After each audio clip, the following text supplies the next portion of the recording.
अस्सलाम वालेकुम एवरीवन, तो welcome back to my YouTube channel. तो आज के इस लेक्चर में हम ऑपरेटर्स को स्टार्ट करने वाले हैं। तो ऑपरेटर्स को हम पहले समझ लेते हैं कि ऑपरेटर्स क्या थे। Operators is a symbol that perform some operations. ठीक है, ऑपरेटर्स क्या होते हैं? कुछ सिंबल्स होते हैं जिनका कुछ काम होता है, जो कुछ ऑपरेशंस परफॉर्म करने के लिए काम आते हैं। जिसमें से एक अरिथमेटिक ऑपरेटर्स है, तो जिसके अंदर हम plus minus multiplication division and modulus का काम लेते हैं। मतलब दो वेरिएबल्स का अगर हमने प्लस माइनस मल्टीप्लिकेशन और डिवाइड करना है तो क्या करते हैं हम जो है अरिथमेटिक ऑपरेटर्स को हम यूज़ करके इनका काम ले सकते हैं। ठीक है, अब मॉडुलस क्या है तो इसको समझ लेते हैं कि जैसे अगर हम किसी भी नंबर को दूसरे नंबर के साथ डिवाइड करते हैं, जैसे एग्जांपल के तौर पर मैं यहाँ पर 3 ले लेती हूँ और अगर मैं इसको 2 से डिवाइड करूँ तो जब मैं इसको डिवाइड करूँगी तो 3 वन ज़ा 2 वन ज़ा 2 हो जाएगा और नीचे क्या बचेगा, एक वैल्यू बच जाएगी, मतलब रिमाइंडर आ जाएगा एक। तो जो ऊपर वाली वैल्यू होगी वो तो डिवीजन हो जाएगा, ठीक है। और जो नीचे जो वैल्यू बच गई है वो क्या होगा, मॉडुलस होगा। तो क्या होता है, अगर दो वेरिएबल्स को अगर वैल्यू को मैं डिवाइड कर रही हूँ और उसके नीचे कुछ मॉडुलस उसका बच रहा है, रिमाइंडर बच रहा है, तो मैं उसको भी एक्सेस कर सकती हूँ मॉडुलस की हेल्प से। ठीक है, तो ये थे बेसिक अरिथमेटिक ऑपरेटर्स कहते हैं इनको। ये तो हम बेसिक्स हैं, ठीक है, जो हम करते आए हैं बचपन से।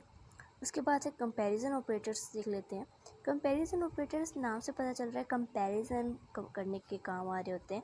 मतलब अगर आप दो वेरिएबल्स के दरमियान कंपैरिजन कर रहे हैं कि कौन सा वेरिएबल बड़ा है, छोटा है, बराबर नहीं है, तो हम इस तरह के कंपैरिजन्स के लिए कंपैरिजन ऑपरेटर्स को यूज़ करते हैं। तो सबसे पहले क्या है, इक्वल। तो इक्वल में क्या करना होता है कि हम देखते हैं कि दो वेरिएबल्स जो हमने लिखे हुए हैं ए और बी, क्या ये बराबर हैं, मतलब इनके अंदर जो वैल्यू स्टोर हुई हुई है कि ये बराबर हैं या नहीं। तो कंपैरिजन करने के लिए हम इसको यूज़ करते हैं। इसको लिखने का सिंटैक्स डबल इक्वल का हम यूज़ कर रहे होते हैं इनको कंपैरिजन कराने के लिए। ठीक है, तो उसके बाद जो है हम देख लेते हैं नॉट इक्वल को। नॉट इक्वल में क्या करना होता है कि अगर हम देखना चाहते हैं कि दो वेरिएबल्स आपस में इक्वल नहीं हैं, अगर हमने ये फाइंड करना है तो हम क्या करते हैं, नॉट इक्वल को यूज़ करते हैं। नॉट इक्वल को यूज़ करने का सिंटैक्स क्या है, हम दोनों वेरिएबल्स के दरमियान एक्सक्लेमेशन मार्क लगा के इज इक्वल का साइन लगा देते हैं। इसका मतलब ये है कि हम ये देखना चाहते हैं कि ये दो वेरिएबल्स इक्वल ना हो। ठीक है, उसके बाद अगला है ग्रेटर देन, कि अगर हम कंपैरिजन करना चाहते हैं कि मेरा ए वेरिएबल बड़ा होना चाहिए बी से, तो मैं एंगल ब्रैकेट का यूज़ करूँगी, इसको ग्रेटर देन कहते हैं।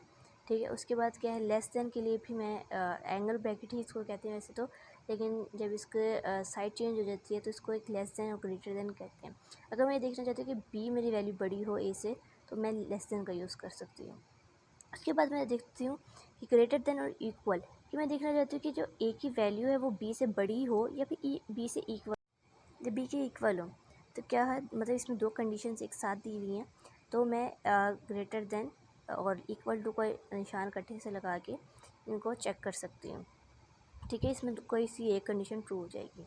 उसके बाद लेस देन और इक्वल टू को यूज़ करते हैं कि अगर मैं देखना चाहती हूँ कि बी की वैल्यू बड़ी होनी चाहिए या फिर इक्वल होनी चाहिए, तो मैं लेस देन और इक्वल टू का साइन लगा सकती हूँ।